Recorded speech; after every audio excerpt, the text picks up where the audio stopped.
Economics মেজৰৰ ষ্টুডেণ্টছৰ বাবে এটা problem লৈছোঁ। এই ভিডিঅ'টো তোমালোকে কমপ্লিটলি চালে শিকিব পাৰিবা যে ডিৰাইভেটিভছ ইউজ কৰি কেনেদৰে ইকুইলিব্ৰিয়াম প্ৰাইচ আৰু কোৱান্টিটি ডিটাৰমাইন কৰিব পাৰি। চ' তাৰ বাবে যিটো প্ৰব্লেম লৈছোঁ তাত দিয়া আছে এ ফাৰ্মছ ৰেভিনিউ এণ্ড কষ্ট ফাংচনছ আৰ গিভেন বাই আমাক এটা টোটেল ৰেভিনিউ আৰু টোটেল কষ্ট ফাংচন দিয়া আছে আৰু কৈছে ডিটাৰমাইন ইকুইলিব্ৰিয়াম প্ৰাইচ কোৱান্টিটি কম্বিনেশ্যন। এই প্ৰব্লেমটোৰ চলিউশ্যনটো তোমালোকে ভালদৰে বুজিবৰ বাবে ইকুইলিব্ৰিয়ামৰ কণ্ডিশ্যন কেইটা মনত পেলাব লাগিব। ফাৰ্ষ্ট কণ্ডিশ্যনটো আছিল যে M R is equal to M C আৰু ছেকেণ্ড কণ্ডিশ্যনটো আছিল যে M C cuts M R from below'. মই গ্ৰাফিকেলি তৎক্ষণাত দেখুৱাই দিছোঁ। এ আৰ কাৰ্ভ এনেদৰে তললৈকে নামি আহিব আৰু তাৰ তলত থাকিব এম আৰ কাৰ্ভ আৰু এম চি কাৰ্ভডাল কেনেকুৱা হ'ব যে ইউ শেপৰ। এই পইণ্টটোত চোৱা, এই পইণ্টটোত কি হৈছে এম আৰ আৰু এম চি ইকুৱেল হৈছে। এগেইন এম চি কাৰ্ভে এই পইণ্টটোত এম আৰ কাৰ্ভক তলৰ পৰা কাটিছে। চ' এই পইণ্টটো হ'ব ইকুইলিব্ৰিয়াম পইণ্ট আৰু ইয়াৰ তলে তলে আমি কিউ ভেলুটো উলিয়াব লাগিব। ডেট ইজ এইটো হৈছে ইকুইলিব্ৰিয়াম কোৱান্টিটি। আকৌ আমি উলিয়াব লাগিব ইকুইলিব্ৰিয়াম প্ৰাইচ। প্ৰাইচ মানে কি এভাৰেজ ৰেভিনিউ। চ' এই পইণ্টটোৰ ওপৰে ওপৰে আমি এয়াৰ কাৰ্ভত গৈ তাৰ পৰা ইফালে লেফ্টলৈ যাওঁ। এইটো হ'ব ইকুইলিব্ৰিয়াম প্ৰাইচ। ডেট ইজ আমি কিউ ভেলু আৰু পি ভেলু এই দুটা উলিয়াব লাগে। চ' আমি এই গিভেন প্ৰব্লেমটোৰ solution M R equals M C এই কণ্ডিশ্যনটোৰে ষ্টাৰ্ট কৰিম। তোমালোকে ফাৰ্ষ্টতে ইয়াতে গিভেন বুলি লিখি টি আৰ আৰু টি চি ফাংচনছ দুটা লিখি ল'বা। মই ইয়াতে এনেদৰে লিখিছোঁ যে at equilibrium point M R is equal to M C. এতিয়া কুৱেশ্যনত চোৱা এম আৰ আৰু এম চি এই দুয়োটা ফাংচনছ দিয়া নাই। আমি টি আৰ আৰু টি চি ফাংচনছ দুটাৰ পৰা এম আৰ এম চি উলিয়াই ল'ব লাগিব। এম আৰ কেনেদৰে উলিয়াম যে টি আৰ ফাংচনক ডিফাৰেঞ্চিয়েট কৰি আৰু মাৰ্জিনেল কষ্ট কেনেদৰে উলিয়াব লাগিব যে টোটেল কষ্ট ফাংচনক ডিফাৰেঞ্চিয়েট কৰি। That is derivative of TR is MR and derivative of TC is MC.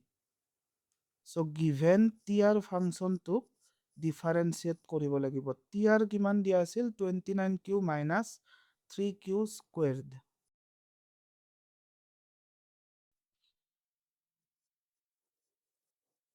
TC ফাংচনটো দিয়া আছিল 100 plus 2Q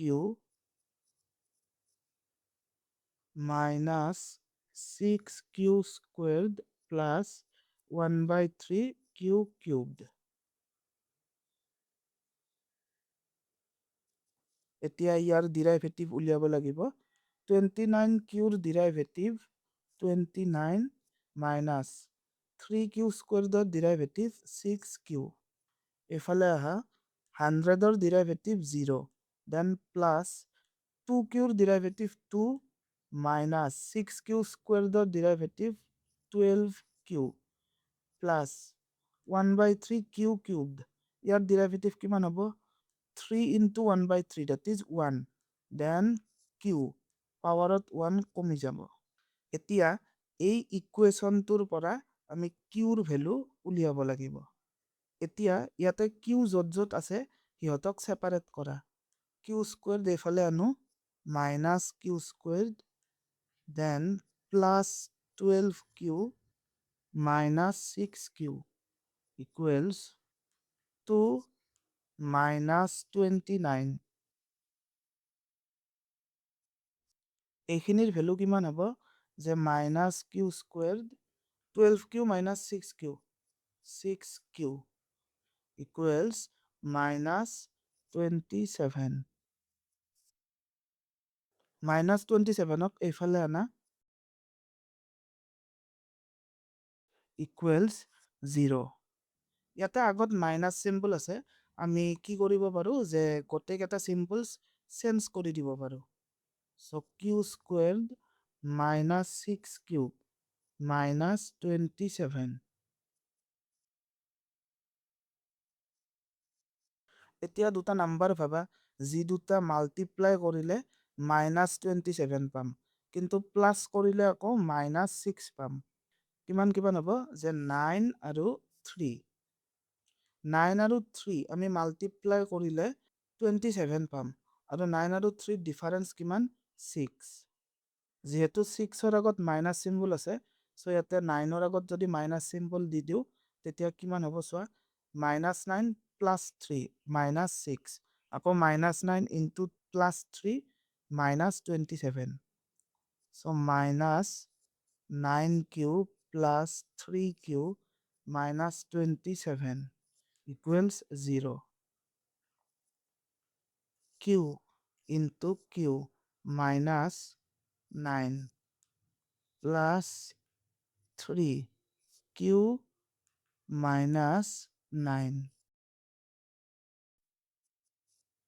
q -9 into q plus 3 equals 0.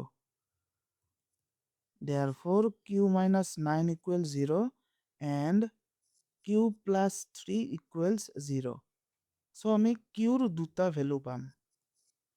q equals 9 আৰু q equals -3. এতিয়া আমি কি কৰিব লাগিব, qৰ কোনটো ভ্যালু ল'ব লাগিব চোৱা।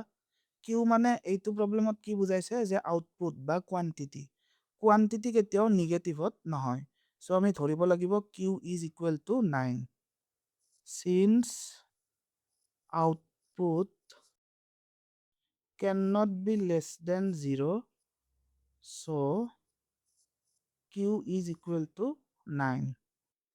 তো আমি ইকুইলিব্রিয়াম কোয়ান্টিটি পালো, ইকুইলিব্রিয়াম কোয়ান্টিটি q, ইয়াতে q বার তেনেকেও দিব পাৰা, is 9 units.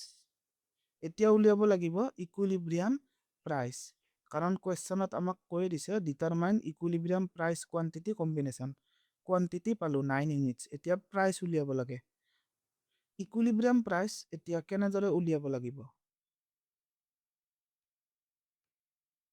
আমি জানো যে total revenue is equal two price into quantity. So যদি প্ৰাইসৰ ভ্যালু উলিয়াব লাগে কি কৰিব লাগিব যে TR ডিভাইডেড বাই কোয়ান্টিটি, বা তুমি এনেকেও লিখিব পাৰা যে AR is equal to TR by Q, কাৰণ AR মানে কি প্ৰাইস।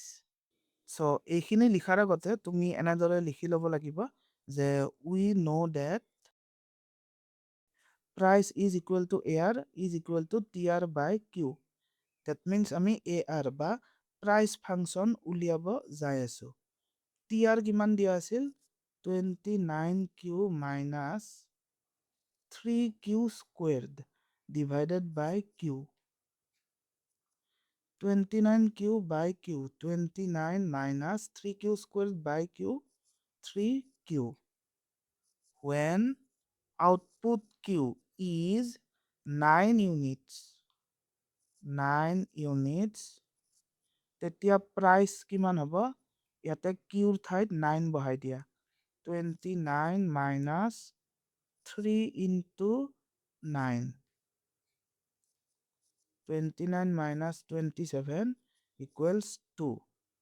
So আমি equilibrium price P বা P bar 2 units of money বা ₹2. সো আমাৰ এই প্ৰবলেমটোৰ ফাইনেল আনসাৰ এনেদৰে লিখিব লাগিব যে equilibrium price is 2 units of money, ই ৰুপিজো হ'ব পাৰে ডলাৰো হ'ব পাৰে, আৰু equilibrium quantity 9 units. So derivatives use কৰি ইকুইলিব্ৰিয়াম প্ৰাইচ কোৱান্টিটি কম্বিনেশ্যন এনেদৰে উলিওৱা হয়। ডেছক্ৰিপশ্যন বক্সত আৰু কিবা কিবি ভিডিঅ'জৰ লিংকছ দিয়া আছে, তাৰ পৰা আৰু ভিডিঅ'জ চাব পাৰা। আজিৰ বাবে ইমানেই, থেংক ইউ।